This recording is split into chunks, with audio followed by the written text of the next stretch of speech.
So hey guys, welcome back to another video of Renegade Immortal and I hope कि तुम लोग काफ़ी ज़्यादा अच्छे और मज़े में होगे। सो बिना किसी देरी के आज के हमारे इस एपिसोड को शुरू करते हैं। हमारे इस एपिसोड के स्टार्ट होते ही हम देखते हैं कि यहाँ पे वांगलिन हॉली स्पिरिट लैंड के बिल्कुल ईस्टर्न साइड पे टेलीपोर्ट हो जाता है और यहाँ पे आते साथ ही वांगलिन यहाँ की जो स्पिरिचुअल एनर्जी उससे फील करते साथ ही कहने लगता है कि यहाँ की जो स्पिरिचुअल एनर्जी वो बहुत ही ज़्यादा थे ना। आखिर यहाँ पर माजरा क्या इस जगह पर और मॉर्टल्स का जो वर्ल्ड है उसमें कोई भी फर्क नहीं है। लेकिन मैं इस जगह पे काफ़ी ज़्यादा नया हूँ और मुझे इसके बारे में कुछ भी नहीं पता है। इसलिए मुझे सबसे पहले लोगों को ढूँढकर उनसे बातचीत करनी होगी ताकि मैं इस जगह के बारे में कुछ पता लगा सकूँ। इसी के साथ ही हम देखते हैं कि वांगलिन यहाँ पर अपनी डिवाइन सेंसर्स का यूज़ करके आसपास के इलाके को देखने लगता है कि तभी वांगलिन को यहाँ पर एक बंदा मिलता है जो कि इस जगह पर एक बीस्ट का शिकार कर रहा था और ये बंदा असल में शू फैमिली ट्राइब से बिलोंग करता है। जिसे देखते साथ ही वांगलिन यहाँ पे अपने नॉर्मल ड्रेस में आ जाता है और उसके पास पहुंच जाता है। इसी दौरान इस बंदे ने भी यहाँ पे एक शिकार कर लिया था कि तभी जैसे ही वो वांगलिन की प्रेजेंस को महसूस करता है तो वो अगले ही पल अपने तीर को उसके डायरेक्शन में चला देता है। लेकिन हम देखते हैं कि वांगलिन की डिवाइन सेंसेस की वजह से वो तीर उसे नहीं लग पाता और ये देखते साथ ये बंदा भी यहाँ से भागना शुरू कर देता है। और वांगलिन को इस बंदे की प्रेजेंस में कुछ डिफरेंट फील हो रहा था, इस वजह से वांगलिन बिना कुछ सोचे समझे अब उसका पीछा करना शुरू कर देता है। और तभी हम देखते हैं कि वांगलिन ये देखकर काफी ज्यादा हैरान था कि ये बंदा असल में किसी दूसरे डायरेक्शन में भागना शुरू कर देता है जैसे कि वहां पर कुछ मौजूद हो। और जैसे ही वो जंप करता है कि तभी वांगलिन अपने पास मौजूद एक रस्सी से उसके पैर को जकड़ लेता है और हम देखते हैं कि यहाँ पर एक इनविजिबल बैरियर था जो कि सू फैमिली का ही बैरियर था। तब यहाँ पर ये जो बैरियर लगाया गया था ये एक मिस्टीरियस टाइप के फॉर्मेशन से लगाया गया था जिस वजह से बैरियर वांगलिन के अटेंशन को ग्रैब कर लेता है और वांगलिन भी इसके बारे में अपने मन में कहने लग जाता है कि वाकई में मैंने आज से पहले इतना मिस्टीरियस फॉर्मेशन कहीं पे भी नहीं देखा, ना ही कल्टीवेशन अलायंस या कहीं पे भी इसके बारे में सुना। लेकिन देखने से ऐसा लग रहा है कि ये सेलेस्टर के जमाने से बिलोंग करता है और यहाँ पे वांगलिन ये सारी बातें सोच ही रहा था कि तभी हम देखते हैं कि उस बैरियर से कुछ लोग तीर भाले के साथ बाहर आ जाते हैं और आते साथ ही वांगलिन को देखकर कहने लग जाते कि ये वही है,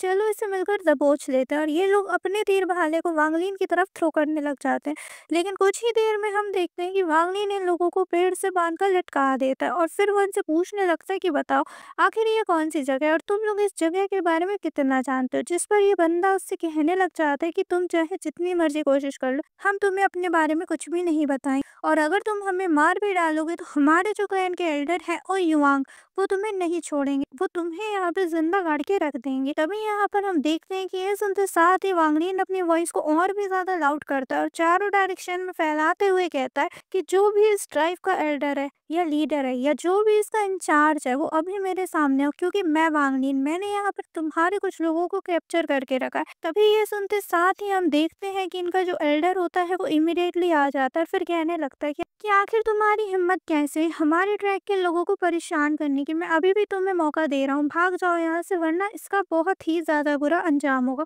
इसी के साथ ही वो यहाँ पे अपने रेड कलर के फॉक्स से वांगलिन पर अटैक करना शुरू कर देता है, जहाँ पर ये फॉक बहुत ही जाइंट से हैंड का रूप लेकर उसे क्रश करने की कोशिश करती है। लेकिन वांगलिन यहाँ पर अपना एक पैर पटकता है और कुछ ही सेकंड्स में उस सारी फॉक को हटा देता है। इसी के साथ वांगलिन बहुत ही ज्यादा कूल वे में उसकी तरफ बढ़ रहा होता है, जिसे देखकर ये एल्डर कहता है देखो मेरे पास आने की कोशिश मत करो, मैंने तुम पे बहुत ही हल्का फुल्का अटैक किया है। एक बार अगर मेरी सटक गई ना तो मैं तुम्हें एक बार में ही निपटा दूंगा। लेकिन वांगलिन यहाँ पे इसकी कहानी सुनने वाला था, वो लगातार आगे बढ़ता है जिसे देखते साथ ही एल्डर अपना हैंड साइंस बनाते हुए उस पर अटैक कर देता है और कहता है कि देखो तुम्हें जिस चीज की तलाश है वो हमारे पास नहीं। ये सुनते साथ ही वांगलिन अपने मन में कहता है कि क्या आखिर ये ऐसा क्यों कह रहा है। इसी दौरान वांगलिन इस पर काउंटर अटैक करता है, लेकिन वांगलिन को पता चलता है कि ये इस बंदे की बस एक फेक बॉडी। इसी के साथ सामने एक पोर्टल ओपन होता है जिसके अंदर से एक साइन सा शॉट बाहर आता है और अब यहाँ पर इस शॉट को बढ़ता हुआ देखकर वांगलिन अपने रेस्ट्रिक्शंस को निकालता है और बाकी के रेस्ट्रिक्शंस फ्लैग के जरिए वो अपने आसपास एक शील्ड बना लेता है जिस वजह से वो शॉट अटैक उस पर नहीं लग पाता।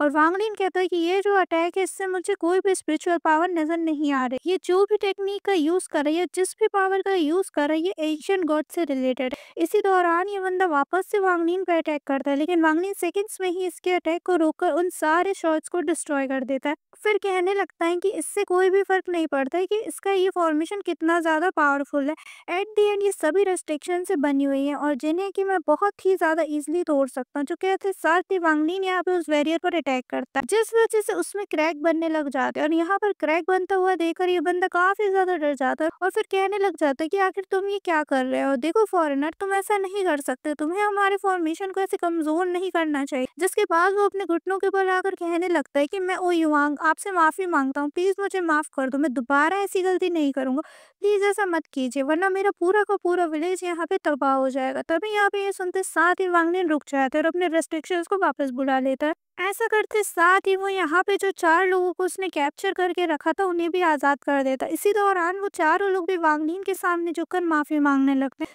जिसे देखकर वांगलिन ओ युवांग से कहता है कि इस बैरियर को मेरे लिए ओपन करो और अब यहाँ पर ये बंदा इमीडिएटली वांगलिन के लिए इस बैरियर को ओपन कर देता है, जिस वजह से हम देखते हैं कि 2 माउंटेन्स के बीच में रास्ता बन जाता है। फिर वांगलिन उसके अंदर जाने लगता है और वांगलिन के मन में ये सवाल था कि इनके पास कोई स्पिरिचुअल पावर नहीं है, लेकिन मैं हैरान हूँ कि ये लोग इतने बड़े फॉर्मेशन को कैसे कंट्रोल कर सकते हैं। इसी के साथ ही वांगलिन इस मिस्टीरियस विलेज के अंदर आ जाता है और यहाँ का नजारा देख के वांगलिन को अपने गांव की याद आने लगती है और सभी लोग भी वांगलिन को देखकर रुक जाते हैं और इनके अंदर स्पेशल एनर्जी को चेक करने के बाद वांगलिन कहने लगता है कि ये तो बिल्कुल मोर्टल्स ही हैं। इसी दौरान हम देखते हैं कि यहाँ पर एक बच्चा वांगलिन को पत्थर फेंक के मारता है, जिस वजह से यहाँ पर एल्डर युवांग वांगलिन से माफी मांगते हुए कहते हैं कि एक छोटा सा बच्चा है, इसे माफ कर दीजिए, उम्मीद है कि फॉरेनर मेरी इस बात का बुरा नहीं मानेंगे। तभी यहाँ पर इन लोगों को देखकर वांगलिन अपने मन में कहता है कि मुझे इतने पावरफुल फॉर्मेशन को देख के लगा था कि इसके पीछे बहुत ही ज्यादा स्ट्रॉन्ग पर्सन मौजूद है, लेकिन लगा नहीं था कि ये तो सारे के सारे मॉर्टल्स हैं। इसी दौरान वांगलिन अपने पास कुछ पिल्स और जेट बॉटल्स को बाहर निकालता है और उन्हें देते हुए कहता है कि इन्हें अपने लोगों में बांट दो, क्योंकि इनके जरिए से तुम लोग अपनी सभी बीमारियों को ठीक कर सकते हो और यहाँ पे तुम्हारी पावर को और भी ज्यादा स्ट्रेंथ मिलेगी। ये कहते साथ ही वांगलिन यहाँ से जाने लगता है कि तभी हम देखते हैं कि जो ओ युआंग होता है वो वांगलिन को रोकता है और उससे कहने लग जाता है कि अगर आपको कोई जल्दबाजी ना हो और अगर आपको कहीं जाना ना हो तो आज डीमन स्पिरिट की रात है, तो मैं चाहता हूँ कि आप हमारे यहाँ पे हमारे साथ रात बिताएं और बेहतर यही होगा कि आप आज यहीं रुक जाइए। साथ ही वो बताने लगता है कि आज की रात का नाइट ऑफ गॉड्स भी कहा जाता है और अभी यहाँ पर ये चीज सुनते साथ ही वांगलिन सोचता है कि शायद मुझे भी यहाँ पे रुकना चाहिए। इसी के साथ ही सीन शिफ्ट हो जाता है और अब हमें रात का सीन दिखाया जाता है जहाँ पर ओ युवांग के साथ वांगलिन मौजूद है और ये लोग काफी ज्यादा ड्रिंक कर रहे होते हैं। ये करते साथ ही वो बताने लगता है कि पूरी चांद की रात यहाँ पे जितने भी डीमंस है वो सभी लोग डीमन लाइन की तरफ जाते हैं, जिसके बाद वो सभी लोग एक जगह पर गैदर होकर शिकार पर निकलते हैं और उनके रास्ते में आने वाली एक लिविंग क्रिएचर्स को ये लोग अपना शिकार बना लेते हैं और इसी वजह से आज की रात को डीमन नाइट भी कहा जाता है। इसी के साथ ही हम देखते हैं कि जो ओ युआंग होता है वो अपने पास एक स्कोर को ले आता है और कहने लगता है कि कहा जाता है कि हजारों साल पहले हमारे जो एंसेस्टर्स थे वो हमारे पूरे के पूरे ट्राइब को यहाँ पर ले आए और उन्होंने यहाँ पे हमें लाने के बाद इस माउंटेन फॉर्मेशन का सेटअप ताकि इविल स्पिरिट और जो बुरे लोग हैं उनसे हमारे ट्राइब को नुकसान ना पहुंचे, उन सभी से ये फॉर्मेशन हमें प्रोटेक्ट कर सके। इसी के साथ ही वो स्कोर को ओपन कर देता है।